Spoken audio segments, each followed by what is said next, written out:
So dito yung transient house namin guys. So 2,000 per night. Dito lang siya sa may palengke ng San Pablo. So ayan guys. So ayan yung main door. So aakyat ka dito.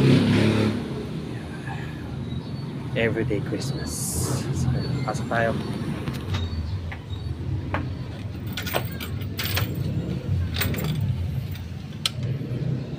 So ayan guys. Ayan yung aming transient house. Wow! Ayan. So kompleto na tayo.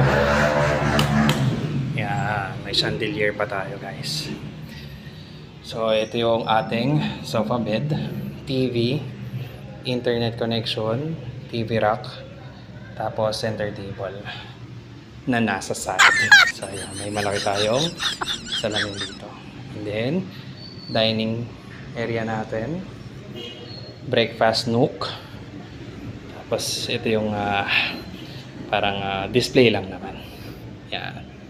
So, ayan yung mini ref natin. And then, electric fan kung kailangan. Rice cooker. And then, yung ating lababo at yung ating altaro. Tapos dito, pwede rin kayo maglagay ng mga pagkain nyo. Good for ilang days. Tapos, dito, storage lang yan sa ilalim. So, kahit hindi na dito, dito na lang. Tapos, kung kailangan nyo na ng mga frying pan, meron tayo ditong frying pan na pwedeng gamitin. Tapos, para mapagluto, so meron din tayong ganyan. Electric stove. Yun. So, dyan nyo lang ipapatong yung ating frying pan. Tapos, rice cooker.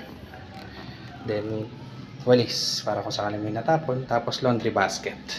And then, syempre, yung ating restroom. So, ayan yung restroom natin, guys. Ayan. So, ayan, guys.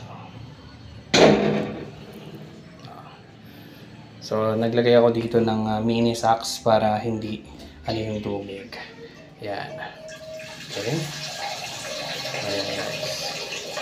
Ito, meron din naman siyang tubig dito. Kaso nga lang, medyo mahina. Kaya mas maganda siguro magbalde na lang. Tapos ito, lalagyan na ng sabon. Ayan. So, doon yung mga scrubber, kung meron kayong scrubber. Tapos ito, yung ating sliding door. Patayin ko na. So, wala tayong bidet. So, magtabo na lang tayo. Yan. Tapos dito, may veranda dito. Yan. Pwede kang tumingin-tingin sa labas, guys. So, yun yung palengke sa labas. So, may veranda. Tapos, syempre, dito yung ating mga rooms. Yan. Room 1, room 2. So, yan. Akyat tayo. Mas malaki yung kwarto dito sa right. Yan. Ito yung parang master's bedroom. Dalawa lang yung kwarto. So yan, sliding lang din, pero dahan-dahan lang kasi sliding siya. So ayan guys, buksan natin. So ayan. Kita nyo guys. So ayan, kompleto tayo.